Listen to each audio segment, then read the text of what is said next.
경찰은 7시 30분부터 6시간에 걸쳐 서울정동 민주노총 본부를 비롯해 8개 단체 사무실을 압수수색했습니다.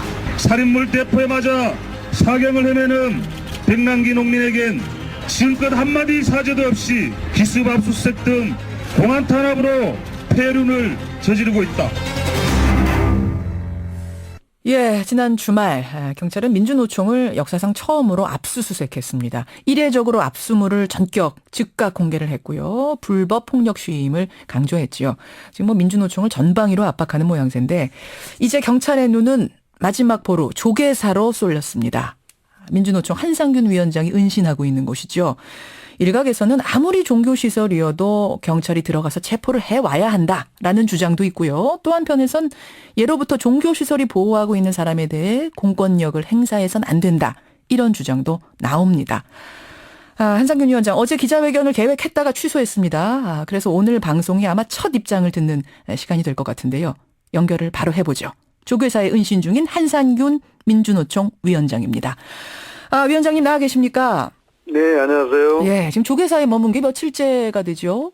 오늘 한 9일째 되고 있습니다. 9일째, 예. 지금 집회 참가자 7명 구속, 45명 입건, 시위 참가자 백남기 씨 중퇴, 한상균 위원장 지명수배. 솔직한 현재 심정 어떠세요? 솔직한 심정은 이처럼 노동자 서민의 목소리를 정말 공안의 힘을 빌려서 탄압한 적이 군사 독재 시절과 뭘과 다르겠냐. 좀 참담합니다. 참담한 심경. 특히 지금 백남기 씨가 아직도 중퇴인 상태라 생각하면 좀 마음이 아프시겠어요. 정말 그 노동자 농민의 목소리를 좀 더 가까이 전하기 위해서 우리 농민들이 와서 목소리를 내다가 정말 저도 물대포를 직접 맞았지만 저는 좀 더 제 나이에 비해서 훨씬 더 연로하신데 저도 그냥 쓰러졌거든요. 근데 이런 영상을 봤을 때 이건 정말 명백한 살인 진압으로 규명할 수밖에 없습니다. 여기에 대해서 경찰청장이 어제 백남기 씨한테 인간적으로 미안하다 이런 인간적인 사과는 건넸습니다. 들으셨어요 혹시? 미국 같은 데는 사실 체류액을 직사 분사해가지고도 그 주정부의 경찰 책임자가 사태 파면되는 것을 우리는 종종 봅니다. 이게 이제 민주주의인데 사실 인간적인 문제가 아니라 이 소중한 생명을 갖다 이렇게 이렇게 한 부분에 대해서는 저는 즉각 책임을 지고 사퇴해야 된다고 봅니다. 알겠습니다. 지금 조계사 측으로부터 절대 내보내는 일은 없다라든지 이런 신변보호에 대한 약속은 받은 채 계시는 건가요? 조계사 저도 제가 이제 불자인 걸 떠나서 예, 조계사의 단순한 민주노총 위원장 한상균을 보호하는 입장은 저는 아닐 거라고 보고 있고요. 거리로 나온 노동자 서민들의 목소리를 좀 더 이것이 전혀 설득력이 없다든가 현재 민심과 어긋난다라고 생각했으면 조계사에서 무조건 환영하거나 보호하거나 화쟁을 요청한 것에 대해서 화답한다든가 이런 건 저는 아니었다고 보고 있고. 민심이 이게 아니다 싶었으면 안 받아들이셨을 거다? 아니 그거는 꼭 아닌데 조계사가 그 중생이 아프면 부처도 아프다는 그 대의 앞에 받았던 것은 분명합니다. 그런 면에 있어서 좀 더 좀 긴밀한 대화를 하고 있다 이렇게 보시면 될 것 같습니다. 계속 중생이 아프면은 부처도 아프다라는 그런 생각으로 계속 받아주실 거라는 생각을 갖고 계세요? 네네네. 언제까지 계실 그런 생각이십니까? 현재 저는 언제까지 있다기보다는 저는 이곳에서 있으면서 좀 성찰도 하고 용맹 정진도 지금 하고 있습니다. 그래서 민주주의 후퇴와 노동개혁 충단을 위해서 하루하루 헛되지 않기 때문에 저는 이 생활에 대해서 일정 부분 정부 대화들이 진행되고 정부가 이 정책을 처리한다라면 저는 언제든지 출두할 생각을 가지고 있습니다. 그러니까 일각에서는 잘못한 게 없다면 당당히 나와서 경찰 조사를 받으면 되지 않느냐 이런 얘기 하시는데요. 애초부터 6월 달에 첫째 법원에서 체포영장들에 대한 것들을 영장이 치지 않았습니다. 그리고 도로교통법으로 지금까지 체포영장을 내린 적이 없습니다. 예, 그럼에도 불구하고 과하게 노동자의 대표를 속박했던 것들이 사실상 이 사태의 본질로 치닫고 있는 것이죠. 지금 도로교통법으로 걸려 계시는 건가요? 그렇습니다. 도로교통법으로 그러니까 노동자의 위원장, 민주노총 위원장을 체포하려는 그 시도 자체를 정당하다고 볼 수 없다. 그래서 안 나가시는 거다 이 말씀이세요. 그리고 또 나간다는 일정들을 미리 예고를 했습니다. 저희 이제 전체 노동자 대표로서 예.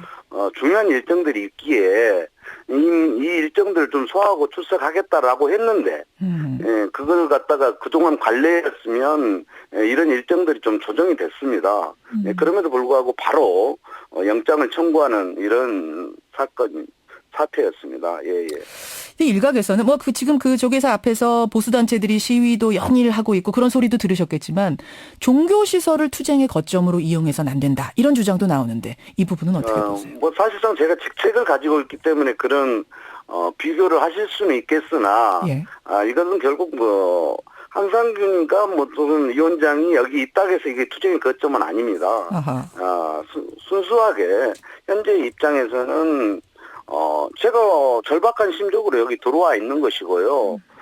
그러다 보니까 이것을 갖다가 자연스럽게 거점이라고 이렇게 이야기를 하고 있는데 사실 저는 정진을 하고 있는 입장이다 이렇게 보시면 됩니다. 이런 와중에 지난 주말이었죠. 경찰이 민주노총과 산별노조 8개 단체 사무실을 전격 압수수색했습니다. 이 역사상 처음 있는 일인데 이 압수수색 위원장 입장에서는 어떻게 보고 계십니까? 새벽에 어느 날 토요일 새벽에 그냥 기습적으로 당했는데요.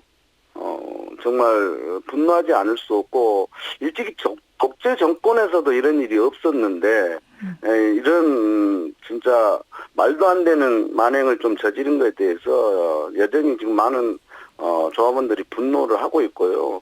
여기에 대해서 이후 대책들을 충분히 논의해 나가겠습니다. 그리고 그날 결과에 나온 것들을 보면 우리 80만 조합원들이 살고 있는 집이나 다름없습니다. 여기에 가정집에도 모든 공구가 있고 이런 장비들이 있는 것인데 이것을 마치 용품이나 되는 양 이렇게 호들갑을 떨고 있는 것들은 정말 치졸하기도 그지없습니다. 지금 이제 만행이란 표현을 쓰셨고 호들갑이란 표현을 쓰셨는데 근데 경찰이 내놓은 압수품을 좀 보면 경찰에게서 뺏은 것으로 보인다는 경찰 무전기 2대, 경찰의 진압 헬멧 1개가 있었고 손도끼 1개, 해머 7개, 절단기 7개, 노루발 못 뽑기 2개, 밧줄 7개 이런 것들을 제시하면서 폭력의 증거다 얘기를 했거든요. 우리 집에도 식구들 넷이 사는 집에도 벤치가 있고 브라이어가 있고 다 있지 않습니까? 이런 건데 우리가 많은 이 식구가 사는 집에 그런 공구가 없을 리 없고 특히 해머 관련해서는 우리가 늘 집회 때가 되면 얼음을 놔두고 부수는 퍼포먼스를 하는 용도였거든요. 얼음 부수기 퍼포먼스용? 그렇습니다. 이것은 이미 언론에도 수차례 공개된 바 있고 그런 용도로 하기 위해서 빨간 머리띠를 해머에다가 묶어놓은 그대로 촬영되는 것들을 제가 언론을 통해서 봤습니다. 이것을 마치 시형이라 한다는 것은 정말 너무나 어처구니가 없는 거죠. 알겠습니다. 조계사에 은신하고 있는 한상균 민주노총 위원장의 입장을 오늘 하여튼 처음으로 좀 들려드릴 필요가 있을 것 같아서 저희가 연결을 하고 있는데요. 다음 주 토요일로 2차 대회가 예정이 돼 있지요? 네, 그렇습니다. 여기에 대해서도 경찰은 이제 불허 입장을 지금 가지고 있는 것으로 알려졌습니다. 그런데 오히려 집회 강도를 더 높이겠다 이렇게 말씀하셨어요? 그것은 어디서 들으셨는지 모르지만 이미 저는 어제 화쟁위원회를 통해서 화쟁위원회 어제 도법스님과 면담을 통해서 분명하게 저희 2차 총궐기에 대한 입장을 밝힌 바 있습니다. 우리는 평화 시위를 하겠다. 물대포와 차벽이 없는 치워달라. 우리도 평화적으로 하겠다. 이런 입장을 전했는데 어떤 경무에서 강력한 표현으로 나왔는지는 잘 모르겠습니다. 아, 평화적인 시위를 하겠다. 취소를 한다든지 이런 입장은 전혀 아니시란 말씀이시고요. 그렇습니다. 예. 저 지금 현재 사경을 헤매고 있는 백남기 어르신의 쾌유와 예. 민주주의 후퇴 노동개혁을 중단해야 되는 민심의 목소리는 점점 커지고 있습니다. 근데 만약 이번에도 경찰이 차벽을 설치한다든지 뭔가 그런 뭐 물대포가 등장한다든지 하면 또 격렬해지게 시위가 격렬해지고 뭔가 불상사가 일어나진 않을까 이런 염려는 되지 않으세요? 네, 수많은 우리 그 집회에 참가했던 동지들이 독한 체류역을 맞으면서도 피하지 않았던 것들은 그동안 절박한 사항들이었습니다. 그럼에도 불구하고 이번에는 제가 위원장으로서 분명하게 약속드립니다. 저희는 평화 시위를 할 것이고 차벽이 있다라면 연자를 포함한 정말 정당한 저희 항의의 표현들을 하겠다라는 약속들을 이미 언론을 통해서 하고 있습니다. 예, 정당한 항의의 표현이라는 건 어떤 말씀이실까요? 네, 뭐 지금까지 뭐 밧줄로 당기고 예. 소위 말해서 불법이라고 이야기하고 했던 예. 그런 저항의 표현을 하지 않고 정말 비폭력 저항에 대한 입장들로 우리 국민과 함께하는 평화 행진들을 하겠다는 말씀. 물대포가 쏘아지면 그냥 그대로 맞겠다. 이번에 차벽을 뭐 쓰러뜨리든지 이런 행동 전혀 안 하고 그냥 몸으로 다 맞겠다 이런 말씀이시군요. 사상 최악의 가뭄이 들었을 때도 국민들 고통을 받고 있잖아요, 가뭄에. 그럼에도 불구하고 지난 총궐기 때 얼마 많은 물량의 살수를 했습니다. 그래도 많은 우리 집회 대우들은 꿋꿋하게 그것을 맞았었어요. 일찍이 저는 그런 모습을 본 적이 없습니다. 알겠습니다. 이번에도 많은 살수를 하면 저희가 무슨 힘이 있겠습니까? 맞을 수밖에 없죠. 예, 여기까지 오늘 입장을 듣는 것으로 하겠습니다. 한상규 의원님 오늘 잘 들었습니다. 예, 잘 정진하면서 지내겠습니다. 예, 조계사에 은신하고 있는 민주노총 한상균 위원장 만났습니다.